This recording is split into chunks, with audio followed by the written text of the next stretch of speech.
मेरा नाम है मोहित और आपका स्वागत है हमारे YouTube चैनल हिस्ट्री चैंपियन में।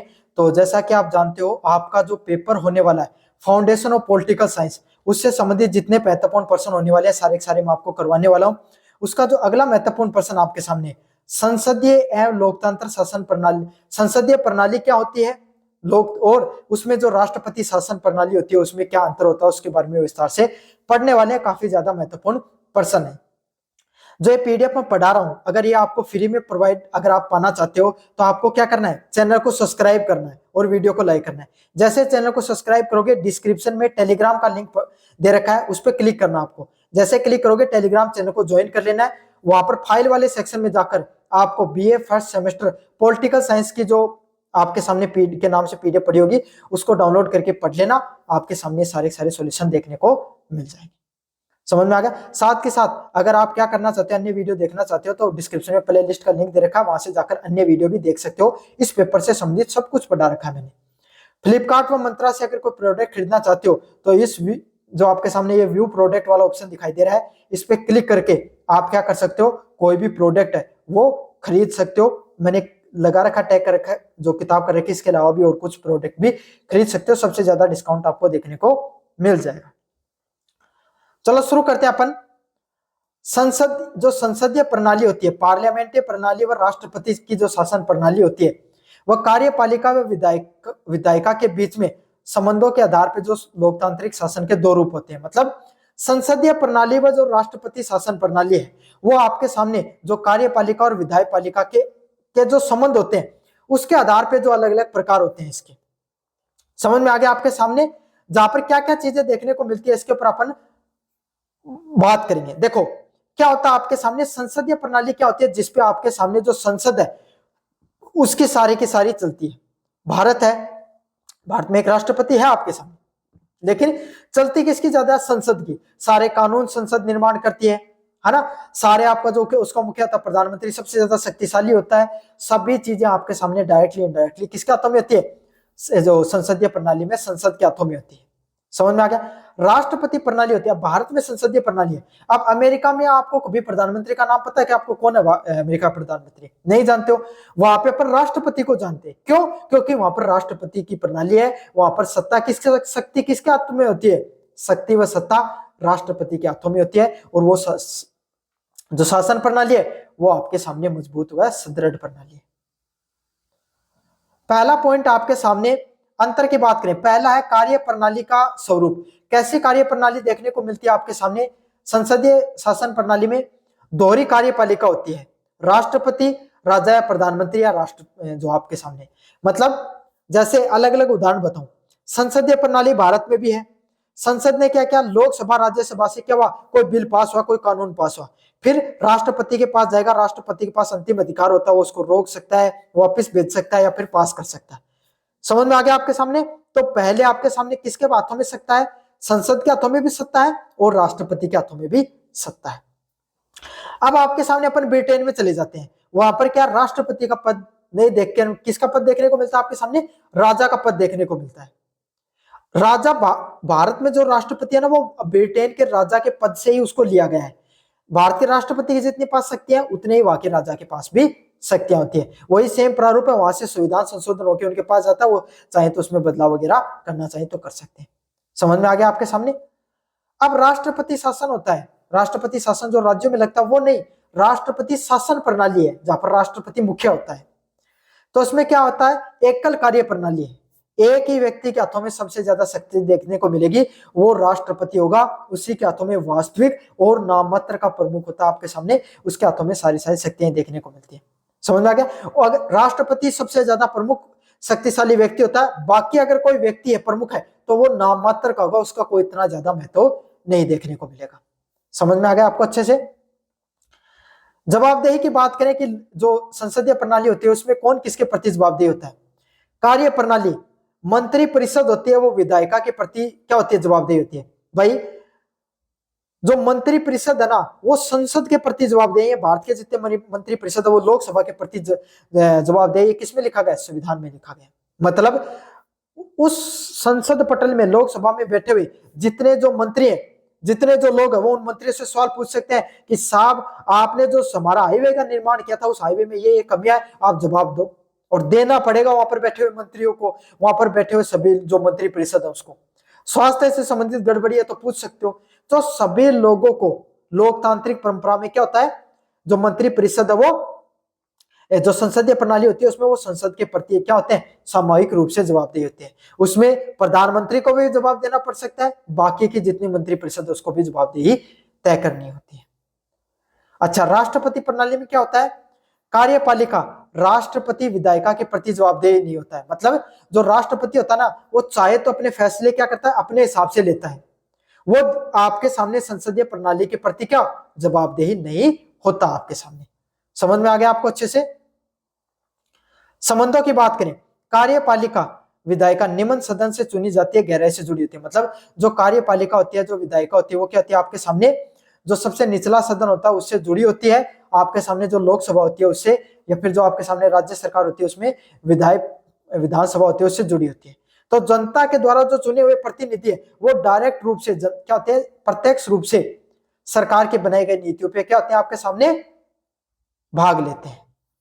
कार्यपालिका व विधायपालिका पृथक होते हैं। मतलब कार्यपालिका और विधायपालिका में दोनों में अंतर देखने को मिलता है राष्ट्रपति की प्रणाली में। मतलब विधायपालिका चाहे तो अपने अलग नियम बना सकती है और कार्यपालिका अपने अलग काम कर सकती है।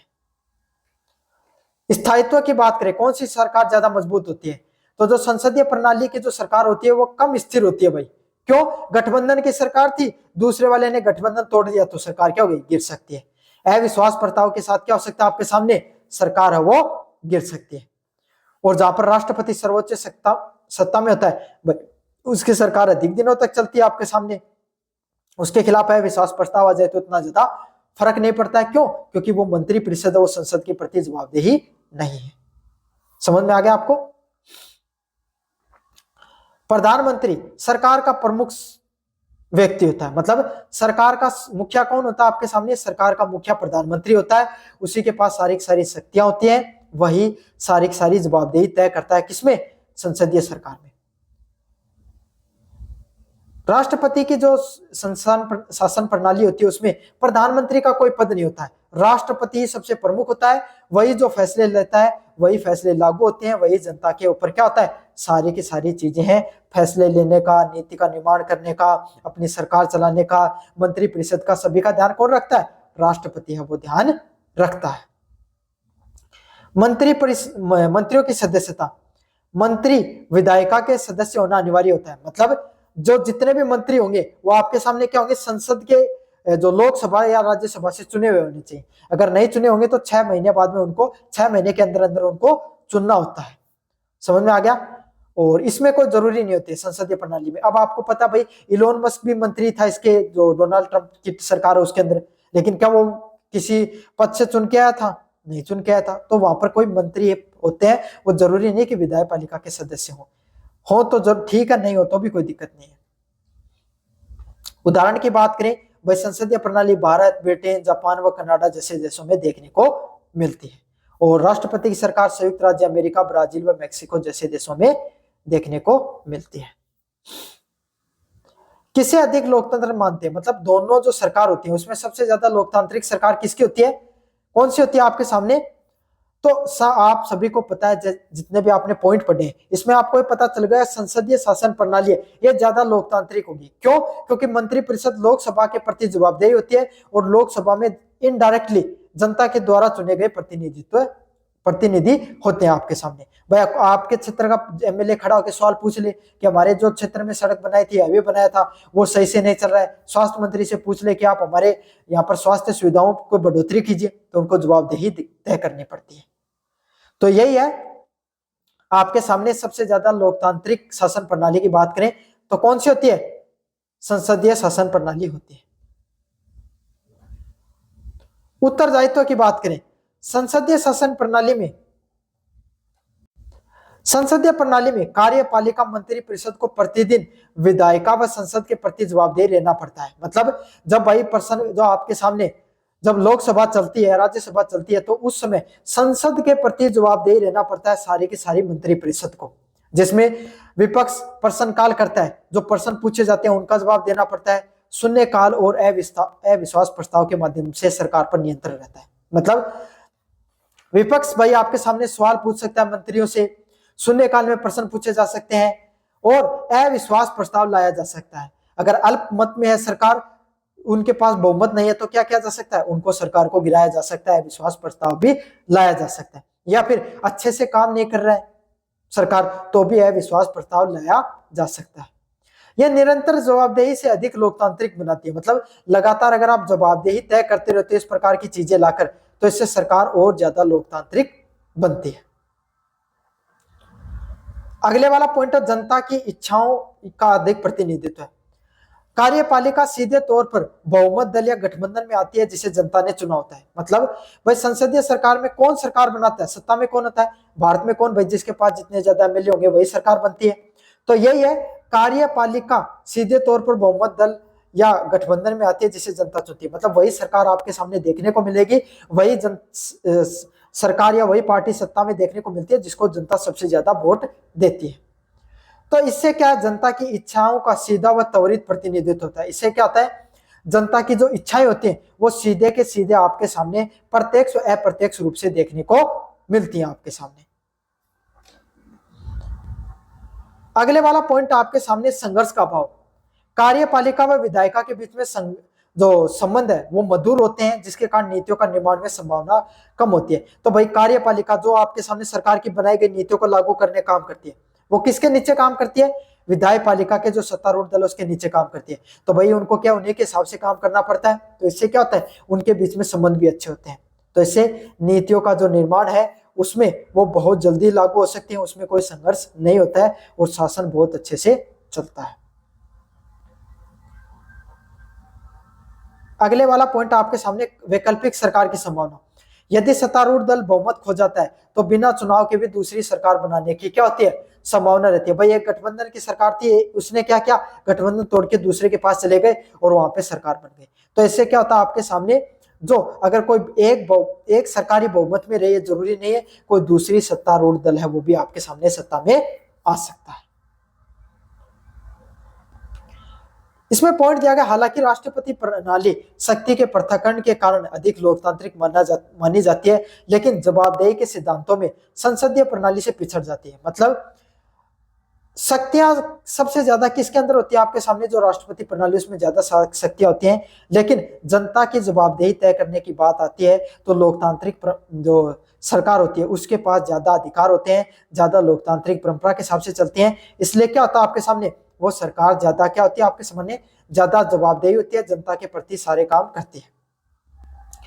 संसदीय प्रणाली में सरकार का अस्तित्व भले ही एक दोष हो, लेकिन ये अस्थायित्व जनता के प्रति जवाबदेही उत्तरदायित्व की गारंटी भी देता है। मतलब चाहे सरकार आपके सामने अस्तित्व भले ही दोष हो, मतलब जरूरी नहीं कि सरकार स्थिर रहे संसदीय प्रणाली में, लेकिन ये जनता के लिए फायदेमंद भी है। क्यों, कोई भी सरकार सही से काम नहीं कर रही है तो जनता उसको हटा सकती है, दूसरे दल को क्या ला सकती है। साथ के साथ ये गारंटी भी देता है कि लोकतंत्र सिद्धांतों से अधिक निकट रहता है। साथ के साथ लोकतंत्र इससे क्या होता है, और मजबूत बना रहता है।